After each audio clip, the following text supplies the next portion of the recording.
안녕하세요. 박문기입니다. 우리 이번 시간에도 저번 시간에 이어서 응급상황 대처에 대해서 살펴보도록 하겠는데요. 상황별 대처 방법에 대해서 살펴보도록 하겠습니다. 그럼 이번 시간은 화상 상황에서 어떻게 해야 되는지 살펴보도록 할게요. 그러면 화상이라고 하는 건 일단 뭐냐면 화상에 좀 몇 도 화상이 있는지부터 먼저 살펴보도록 할게요. 우리 피부가 있으면 이게 피부라고 생각을 해보세요. 피부, 여기가 피부예요. 그럼 맨 위서부터 뭐냐면 맨 위가 표피라고 얘기를 하고요. 그 다음에 그 밑을 갖다가 진피층이라고 얘기를 하고요. 그 밑에 있는 거를 갖다가 피하 조직이라고 얘기를 하거든요. 그래서 피부는 세 가지 층으로 되어 있는데 표피, 진피, 피하 조직으로 있다고 생각을 하시면 돼요. 그리고 이 피하 조직 안에 뭐가 들어있는 거냐면 피하 지방이 들어있다고 생각을 하시면 되거든요. 그래서 표피, 진피, 피하 조직이 이 피부의 세 가지 층이라고 생각하시면 되거든요. 그러면 보세요. 이 표피층이 손상이 된 걸 우리 1도 화상이라고 얘기를 하고요. 표피층하고 이 진피층까지 손상이 된 걸 갖다가 몇 도 화상이라고 하냐면 2도 화상이라고 하고요. 이 밑에 가장 밑에 있는 이 피하 조직층까지 손상된 걸 뭐라고 하는 거냐면 3도 화상이라고 얘기를 합니다. 그래서 맨 위에 있는 표피층이 손상이 된 건 1도 화상이고요. 다음에 진피층까지 손상이 된 건 2도 화상이고요. 다음에 피하 조직까지 손상이 된 건 3도 화상이라고 하는데요. 이 1도 화상 같은 경우에는 약간 어떻게 되는 거냐? 빨개지는 발적 같은 거 이렇게 빨개져요. 빨개지고 난 다음에 역시 통증 같은 거 있죠. 아프잖아요. 막 통증이 있고 이런데 그래도 1도 화상은 뭐냐면 얘는 자연 치유가 가능하죠. 자연 치유가 가능하다고 생각을 하시면 되고요. 다음에 이 2도 화상 같은 경우에는 물집이 잡혀요.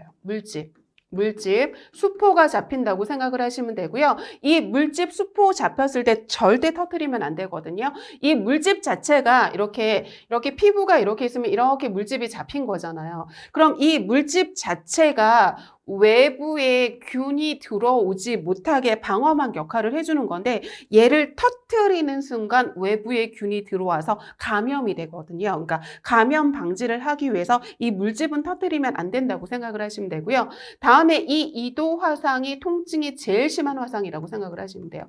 3도 화상이 심한 게 아니라 이 2도 이 진피층에 신경이 존재를 하거든요. 신경이 존재를 하게 되면 이 신경이 지금 신경이 지금 자극이 될 거 아니에요. 손상을 받았으니까. 그러니까 여기가 신경이 있기 때문에 2도 화상이 화상 중에서 가장 통증이 심한 화상이라고 생각을 하시면 되고요. 다음에 3도 화상은 피부가 괴사되는, 썩는 괴사까지 나타나는 게 바로 이 3도 화상이라고 생각을 하시면 되고 그래서 얘는 약간 피부가 거무튀튀하게 이렇게 변하는 상태라고 생각을 하시면 되겠습니다. 그래서 우리 1도 화상이 뭔지, 2도 화상이 뭔지, 3도 화상이 뭔지에 대해서 먼저 살펴봤습니다. 그럼 이제 살펴볼게요. 그럼 화상을 입은 즉시 어떻게 해야 되는 거냐? 화기를 빼줘야 되잖아요. 지금 화상이라고 하는 건 열로 인한 손상을 받았잖아요. 그럼 열로 인한 그 뜨거운 열기, 화기를 빼줘야 되는 거거든요. 그렇기 때문에 어떻게 해주는 거냐면 보세요. 15분 이상 찬물에 담가주는 거예요. 15분 이상 찬물에 담가줘가지고 지금 이 화기를 빼줘야 되는 거죠. 화기 빼주고 그 다음에 이 통증도 줄여주는 거죠. 그리고 난 다음에 근데 여러분 이 화상이 두 가지거든요. 두 가지인데 만약에 화학약품, 락스 같은 거나 뭐 이런 거를 갖다가 여기다가 쏟았어요. 그러면 찬물에 담근다가 아니라 그때는 흐르는 물에 이렇게 그 약품을 씻어줘야 되는 거거든요. 그래서 이런 화상은 대부분 열로 인한 화상이나 이런 거는 찬물에 담근다인데 약품으로 인한 화상은 흐르는 물에 15분 이상 얘를 갖다가 씻겨준다고 생각을 하시면 돼요. 역시 찬물로요.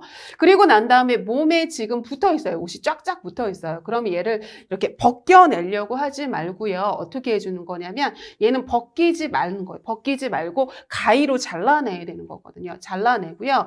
다음에 화상을 입으면 퉁퉁퉁퉁 부어오르는 뭐가 생기냐면 부종이 생기거든요. 그러면 부종이 생기기 전에 장신구 제거해야겠죠. 막 부어오르는데 반지 끼고 있으면 안 되잖아요. 그렇기 때문에 부종이 생기기 전에 반지나 팔찌나 귀걸이 같은 이 장신구는 빨리 제거해야겠죠. 부종 생기니까. 다음에 화상 부위에 이거 잘 하시는데 이거 하시면 안 되잖아요, 여러분. 간장 바르면 안 되고요. 기름 바르면 안 되고요. 된장 바르면 안 되고요. 핸드크림 바르면 안 되고요. 치약 바르면 안 되고요. 막 이런 거 바르면 안 되거든요. 그래서 이런 거 바르면 세균 감염의 위험이 있고요. 다음에 어떻게 하는 건 치약 같은 거, 간장 같은 거 바르잖아요. 그러면 화기를 빼줘야 돼요. 찬물에 담가서 열기 화기를 빼줘야 되는데 얘를 바르면 어떻게 되는 거냐면 보세요. 여기가 지금 화상을 입은 부위예요. 여기가 지금 화상을 입은 부위예요. 그럼 여기 화상을 입은 부위에 지금 뭘 발라놨어요? 치약 같은 거 이렇게 발라놨어요. 치약 같은 걸 이렇게 발라놨어요. 그럼 여기를 발라놓으면 어떻게 하는 거냐? 화기를 머물게 해줘요.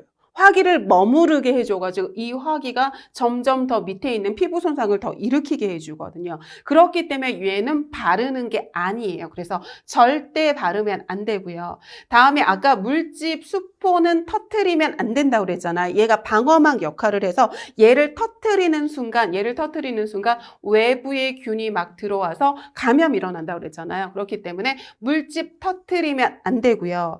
다음에 화상이 어느 정도 심한지 모르는 경우는 반드시 진료받아야 되는 거고, 다음에 얼굴 부위에 화상을 입었다. 그러면 기도가 퉁퉁퉁퉁 부어오르잖아요. 그럼 기도가 퉁퉁퉁퉁 부어오르면 우리 기도 유지가 안 되고 기도 개방이 안 되잖아요. 그렇기 때문에 얼굴이나 입술 부위에 화상을 입었을 때는 기도를 막아서 호흡곤란이 오기 때문에 즉시 병원 치료를 막아야 되는 거라서 이때는 어떻게 해줄까요? 기도 유지를 하도록 해줘야 되는 거죠.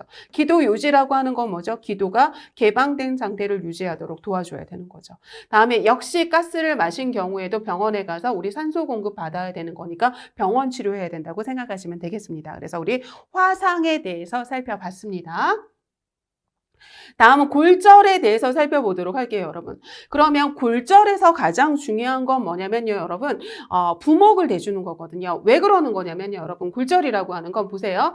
골절은 이렇게 여기 안에서만 이렇게 딱 뼈가 부러진 경우도 있거든요. 그럼 여기서 뼈만 똑 부러졌잖아요. 그럼 이걸 갖다가 우리 뭐라고 하는 거냐면 단순 골절이라고 얘기를 해요. 단순 골절이라고 하는데 이런 골절 말고 이런 골절도 있잖아요. 이게 뼈가 이런 식으로 이렇게 빠져나온 경우도 있죠. 그죠? 이런 식으로.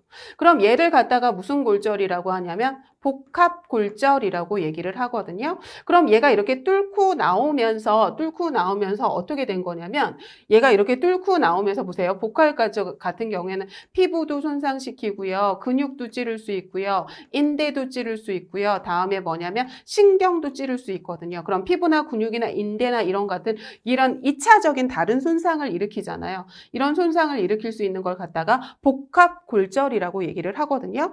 그렇기 때문에 대상자는 부목을 대주기 전에는 절대 움직이면 안 되는 게 움직이다가 얘가 신경을 찔러버리면 요추신경을 찌르면 요추위하 마비가 일어나는 거고요. 경추신경을 찌르면 경추위하 마비가 나타나기 때문에 적절하게 부목을 대기 전에는 대상자를 절대 움직이게 하면 안 되거든요. 대상자를 안전시키고 절대 스스로 움직이면 안 돼요. 뭘 댈 때까지? 부목을 댈 때까지. 그래서 여기에 이렇게 뭐를 대주는 거냐면 이렇게 부목을 대주는 거죠.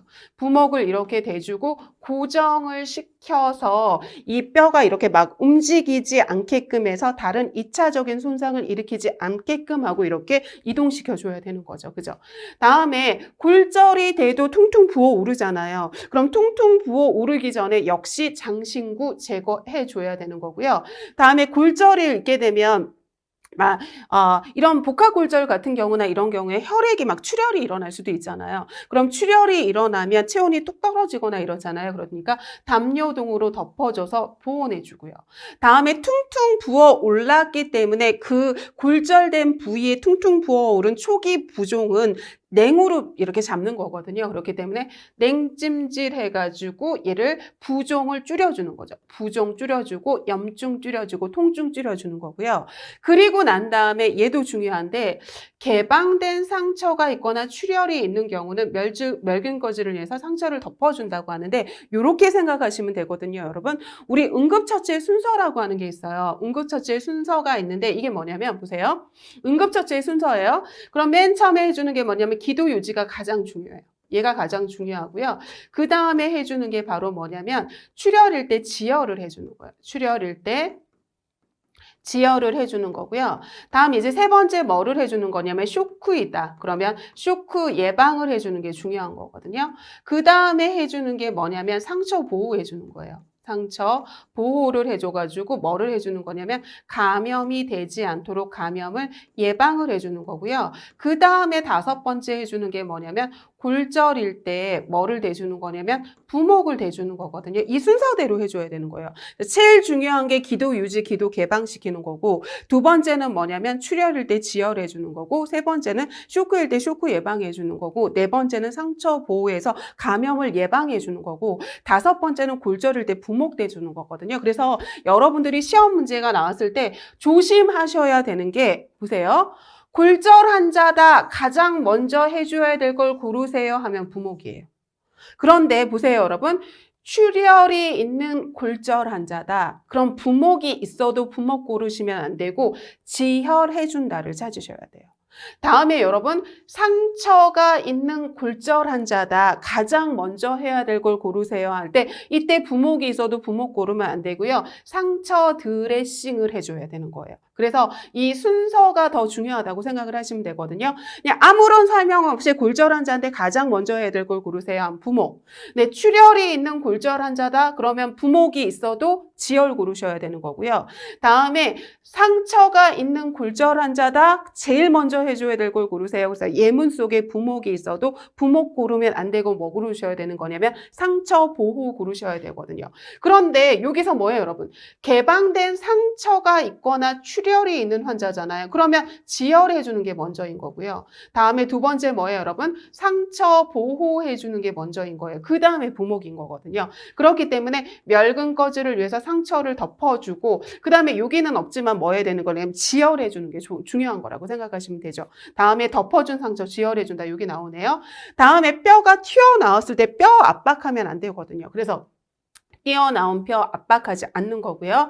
다음에 보고하고 병원으로 이송하고 그 다음에 손상 부위 부목 대주고 부목을 대주기 전에는 움직이지 않는다. 그래서 골절 환자한테 가장 중요한 건 부목이다. 다른 설명이 없을 때. 그래서 이제 골절에 대해서 살펴봤습니다. 다음은 뭐에 대해서 보겠냐면 출혈에 대해서 살펴보도록 하겠습니다, 여러분. 제가 출혈이 아까 두 번째로 중요하다 그랬잖아요. 기도 유지가 가장 중요하고 출혈일 때 지혈이 중요하다 그랬잖아요. 왜 얘가 두 번째이냐면 보세요. 왜 얘가 두 번째냐면 두 번째로 출혈일 때 지혈이 중요하다 그랬잖아요. 그럼 얘가 왜 두 번째로 중요한 거냐면 우리 몸에 혈액 있잖아요. 우리 몸에 혈액이 3분의 1이 소실되잖아요. 그럼 어떻게 되는 거냐면 생명이 위험해져요. 그리고 우리 몸에 혈액이 2분의 1이 소실되잖아요. 그러면 사망하게 되거든요. 그렇기 때문에 대량 출혈이잖아요. 대량 출혈은 아까 우리 응급처치할 때 긴급한 환자 순으로 한다 그랬잖아요. 그렇기 때문에 이 대량 출혈 환자가 긴급순위에 속하는 거예요. 긴급순위에 속하는 게 바로 3분의 1을 소실하면 위험해지고 2분의 1을 소실하면 사망하기 때문에 그러는 거거든요. 그렇기 때문에 출혈의 원인이나 상처의 종류에 상관없이 가장 먼저 뭐를 해야 되는 거냐면 지혈을 해주는 게 중요한 거죠. 그리고 장갑 착용하고요. 다음에 출혈 부위 노출하고 그다음에 멸균 거즈 이용해서 직접 손으로 눌러버리는 거죠. 근데 직접 손으로 눌러버리는 건데 만약 뼈가 튀어나왔다 그러면 뼈를 압박하는 건 아니라고 아까 배웠죠. 그리고 난 다음에 멸균 거즈 위에 압박대 감고요. 꽉 조이지 않게 하고 그 다음에 이 출혈 부위를 갖다가 심장보다 높여주는 것도 하나의 그 지혈의 방법이라고 생각을 하시면 되거든요. 그래서 우리 출혈에 대해서 살펴봤습니다. 다음은 뭐에 대해서 살펴보도록 하겠냐면 약물 오남용 및 중독에 대해서 살펴보도록 하겠습니다. 그러면 일단 요거부터 살펴보도록 할게요. 그럼 약물의 오용이라는 것도 있고 약물의 남용이라고 하는 게 있거든요. 그럼 이거의 차이점은 제가 좀 더 쉽게 얘기해 드릴게요, 여러분. 약물 남용이라고 하는 거 있잖아요. 약물 남용이라고 하는 게 있죠. 남용이라는 게 있죠. 그러면 어떻게 생각하시면 되냐면 얘가 나잖아요. 나. 그러니까 얘가 뭐냐면 나쁜 목적으로 사용을 하면 얘는 남용이에요. 그러니까 내가 약물에 취할 목적으로 사용하는 거잖아요. 그러면 얘는 남용이라고 생각하시면 되거든요. 그래서 뭐 알코올 중독이라던가 아니면 약물 중독이라던가 이런 거 있잖아요. 내가 거기 그 약물에 취할 목적, 나쁜 목적으로 사용하면 남용이라고 생각하시면 되고요. 다음에 약물 남용이 아니라 약물 오용이 있잖아요. 약물 오용이 있죠. 오용. 그러면 얘는 이응이잖아요. 그죠? 이응이죠. 그러면 얘가 이응이잖아요. 그럼 얘는 뭐냐면 의학적인 목적으로 사용하면 얘는 오용이에요. 그러니까 이런 거예요, 여러분. 뭐 이런 거예요. 혹시 자가 처방하는 거 있잖아요. 그래서 이런 거죠, 여러분. 내가 먹던 감기약이 있는데 이틀만 3일치를 지어왔는데 이틀만 먹고 하루치 남았어요. 하루치 남았는데 우리 가족 중에 누가 감기 증상이 걸렸어요. 그러면 내가 의사도 아니면서 의료진도 아니면서 나 저번에 감기약 지어왔는데 그때 하루분 남아서 그거 먹어 막 이러는 거 있잖아요. 그럼 얘는 내가 취할 목적으로 그 약물에 취할 목적으로 나쁜 목적으로 사용한 거 아니잖아요. 그 감기가 낫길 바라는 의학적인 목적으로 사용한 거거든요. 그런 걸 바로 뭐라고 하냐면 오용이라고 해요. 그래서 이 오용은 의학적인 목적으로 사용하지만 의사의 처방에 따르지 않고 자기 맘대로 하는 자가 처방하는 거라고 생각을 하시면 되고요. 얘는 나쁜 목적이에요. 나니까 나쁜 목적을 의도적으로 약물을 다른 목적으로 그 약물에 취할 목적으로 사용하는 게 남용이라고 생각하시면 되겠습니다. 다음에 이제 살펴볼게요. 그럼 약물 오남용이 이제 뭔지를 알았으니까 약물 오남용을 해서 환자가 지금 대상자가 의식을 잃었어요. 그러면 호흡을 하는지 맥박이 뜨는지 확인하고 이게 뭐예요, 여러분? 지금 대상자의 상태 확인하는 거잖아요. 지금 대상자의 뭐를 확인하는 거냐면 상태를 확인하는 거죠. 그래서 이 사람이 지금 상태를 확인할 때는 의식이 없고 호흡도 안 하고 맥박도 안 뛰어요. 그럼 어떻게 하는 거냐면 119에 신고하고 불러야 되는 거죠. 다음에 의료진이 도착할 때까지 응급처치 해주는 거고요. 그죠? 그래서 우리 응급처치의 그 원칙에서 살펴봤잖아요. 대상자의 상태 확인하고 119 신고하고 119 구급대원이 도착할 때까지 응급처치를 계속한다 하고 봤죠. 다음에 겉으로 드러난 증상이 없다 하더라도 복용량이 적다 하더라도 반드시 어떻게 해야 되는 거냐면 병원에 방문하도록 해주는 거고요. 다음에 병원에 갈 때, 그 병원에서 의료진들이 정확하게 어떤 약물을 복용했는지 알아야 되잖아요. 그러니까 먹고 남은 물질이라던가 약병이라던가 이게 없다면, 토한 게 있다면 구토물까지 같이 병원에 가지고 가는 거죠. 그래서 구토했을 때 토사물을 모아뒀다가 의료진이 분석할 수 있도록 해주는 거고요. 다음에 대상자가 의식을 잃거나 말을 안 하려고 하면 요양보호사가 설명을 옆에서 대신해 주는 거고요. 다음에 의식이 없는 이런 무의식 환자한테는 마실 거를 절대 주면 안 되죠. 왜냐하면 이게 아까 제가 이렇게 인두가 있으면 뭐라고 했냐면 이쪽으로 가면 호흡기계거든요. 이쪽으로 가면 호흡기계예요. 그래서 이렇게 해가지고 폐가 있고 이런 식으로 해서 이게 호흡기계잖아요. 그리고 난 다음에 이쪽으로 내려가면 식도고 이렇게 해가지고 이게 소화기계로 가게 되는 거잖아요. 그런데 우리가 이렇게 의식이 없는 상태에서 물을 삼키면 물을 먹으면 이게 이쪽으로 들어가야 되는데 호흡기계로 들어가가지고 질식의 우려가 있단 말이에요. 그렇기 때문에 의식이 없는 무의식 대상 자는 질식의 우려가 있기 때문에 마실 것 주는 거 아니고요. 다음에 이 설명서에 구토를 유도하라는 지시사항이 없을 경우에 구토시키지 않는 거죠. 그래서 구토하다가 더 안으로 들어가고 있었기 때문에 아까 질식의 우려가 있을 때도 손 넣어서 구토하는 거 아니고 그리고 빼내려고 하지 말라 그랬잖아요. 그러니까 이 어떤 구토하라는 유도 이 지시사항이 없을 때는 구토를 시키지 않는 게 좋다고 생각하시면 되겠습니다.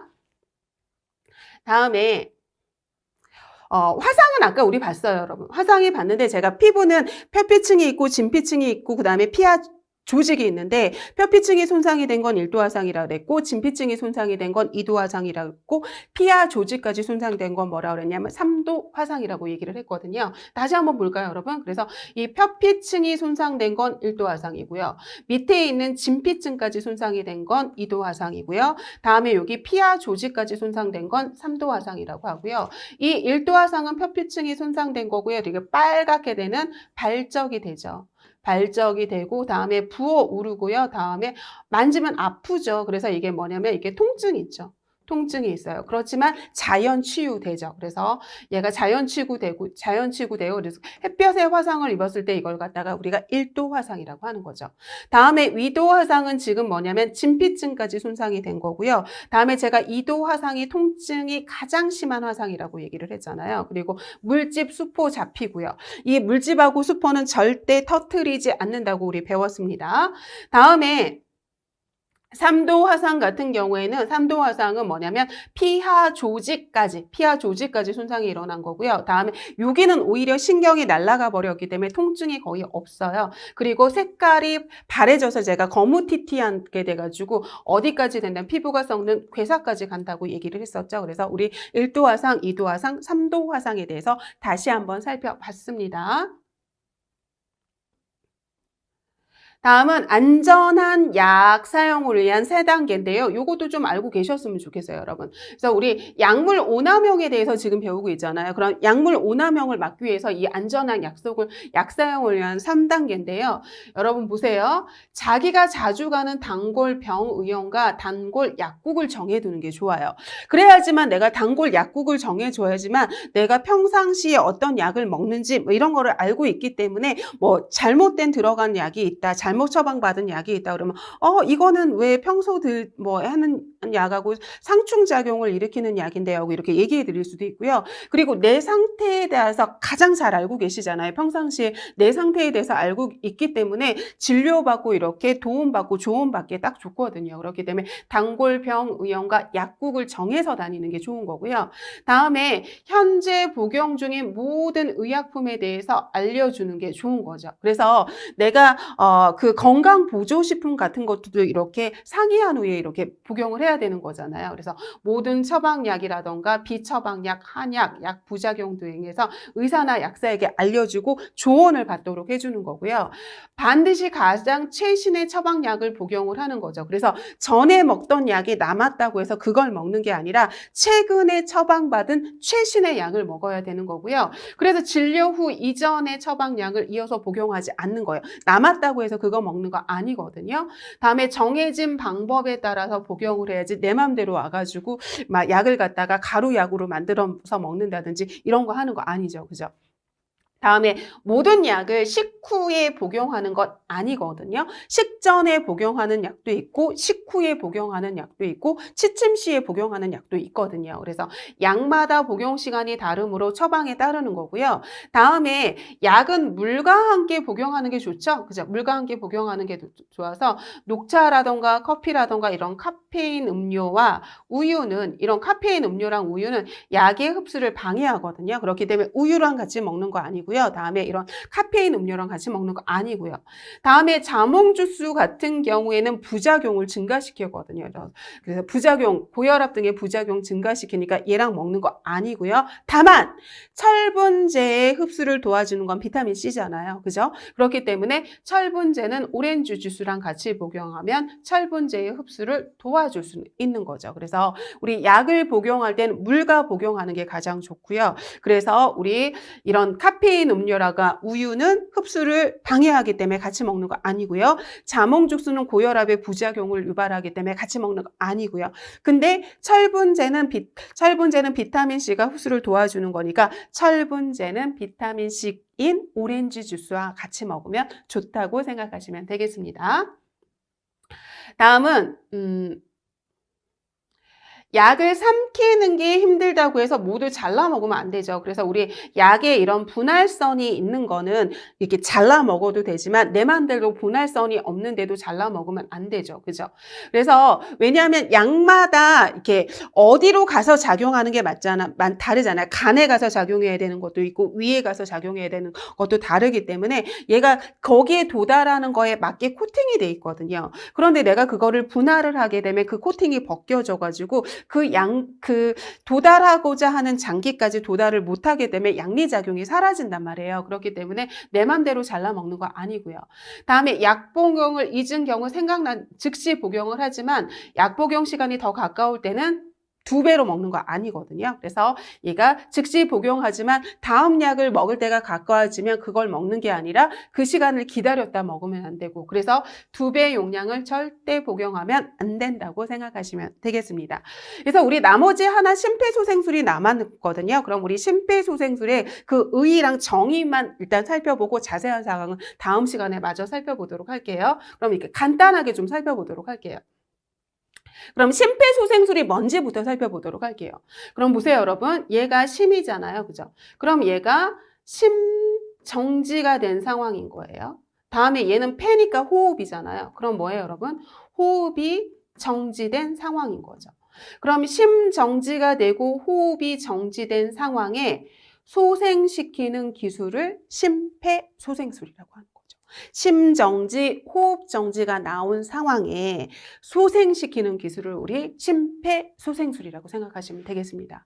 그래서 심장마비, 심정지가 발생했을 때 인공적으로 혈액을 순환시키고, 그 다음에 호흡 정지가 나타났을 때 호흡을 돕는 응급치료법을 우리 뭐라고 하는 거냐면 심폐소생술이라고 생각하시면 됩니다. 그럼 이 심폐소생술을 왜 줄까요? 왜 줄까요? 그러면 이게 심정지가 된 상황에 가슴 압박을 통해서 지금 혈액순환을 시키는 거고요. 왜 혈액순환 왜 시킬까요, 여러분? 혈액순환을 시켜서 지금 뇌에 무슨 공급을 하려고 하는 거냐면 산소 공급을 하게 하려는 거죠. 왜냐하면 뇌는 5분 정도만 산소 공급이 안 되면 뇌세포는 파괴되고 그럼 뇌사 상태에 빠지게 되잖아요. 그렇기 때문에 뇌 손상을 입히는 걸 지연시키려고 하는 거죠. 그리고 심장이 마비로부터 회복시키는 결정적인 도움을 주려고 하는 거고요. 그래서 폐와 혈관 내에는 심폐 기능이 멈춘 후에 6분 정도까지는 생명을 유지할 수 있는 산소의 여유분이 있거든요. 그런데 5, 6분이 지나면 뇌에 산소 공급이 안 되기 때문에 뇌세포가 파괴되기 때문에 우리 5분 안에는 심폐소생술이 이루어져서 지금 뇌에 산소 공급이 이루어지도록 해야 되는 거거든요. 그죠? 그래서 4 내지 6분 이상 혈액순환이 되지 않으면 뇌세포가 파괴되고 뇌 손상이 되기 때문에 혈액을 순환시켜서 뇌에 산소 공급을 가게 해서 뇌 손상이 오지 않도록 해준다고 생각하시면 되겠습니다. 그럼 우리 심폐소생술의 단계에 대해서 살펴보도록 하겠는데요. 우리 심폐소생술의 단계는 어떻게 해주는 거냐면 일단 단계부터 먼저 간략하게 보고 하나하나 볼게요. 그러면 맨 처음에는 뭐를 하는 거냐면 반응을 확인해 주는 거죠. 그죠? 맨 처음에는 뭐를 하는 거냐면 지금 환자의 반응 확인해 주는 거예요. 그리고 반응 확인해 주고요. 그리고 난 다음에 뭐 해주는 거냐면 도움 요청하고요. 그 다음에 가슴 압박해주고요. 그 다음에 뭐 해주는 거냐면 기도 유지해주고요. 인공호흡 해주고요. 그 다음에 뭐 해주는 거냐면 회복시 자세 취해주는 거라고 생각하시면 되거든요. 그래서 다시 한번 제가 봐드리면 심폐소생술의 단계는 어떻게 해주는 거냐면 우리 예전에는 뭐를 해줬냐면요. 예전에는 우리 기도를 유지해 주는 거 있잖아요. 기도를 유지해 주는 걸 우리 A라고 얘기를 하고요. 그 다음에 뭐냐면 인공호흡을 해주는 걸 B라고 얘기를 하고요. 인공호흡을 해주는 걸 B라고 하고요. 다음에 가슴 압박을 해주는 걸 갖다가 C라고 하거든요. C라고 해요. 그러면 예전의 순서는 A, B, C 순이었어요. 그래서 기도 유지해주고 인공호흡 해주고 가슴 압박의 순이었거든요. 그런데 지금은 이 순이 아니에요. 그래서 뭐부터 해주는 거냐면 C 해주고 A 해주고 B 해준다고 해주거든요. 그래서 뭐부터 해주는 거냐면 가슴 압박부터 해주는 거예요. 가슴 압박 해주고 그 다음에 기도 유지해주고 인공호흡 해주는 게 이게 기본적인 순서라고 생각을 하시면 되는데 가슴 압박이라고 하는 건 지금 대상자의 지금 심장을 압박해주는 거잖아요. 그런데 여러분 대상자가 이렇게 두드리면서 쓰러져 있어요. 대상자가 쓰러져 있는데 괜찮으세요? 괜찮으세요? 하고 물어봤을 때 전혀 반응을 하지 않고 의식이 없는 환자한테 이거를 해주는 거지. 괜찮아요. 저 방문기 이름이 뭐야? 하고 물어봤는데 저 방문기예요. 괜찮아요? 하는 사람한테 이 가슴 압박을 하면 안 되잖아요. 그렇기 때문에 이 대상자가 지금 심폐소생술이 필요한 대상자인지 아닌지를 확인하기 위해서 제일 먼저 대상자의 반응을 확인하는 거죠.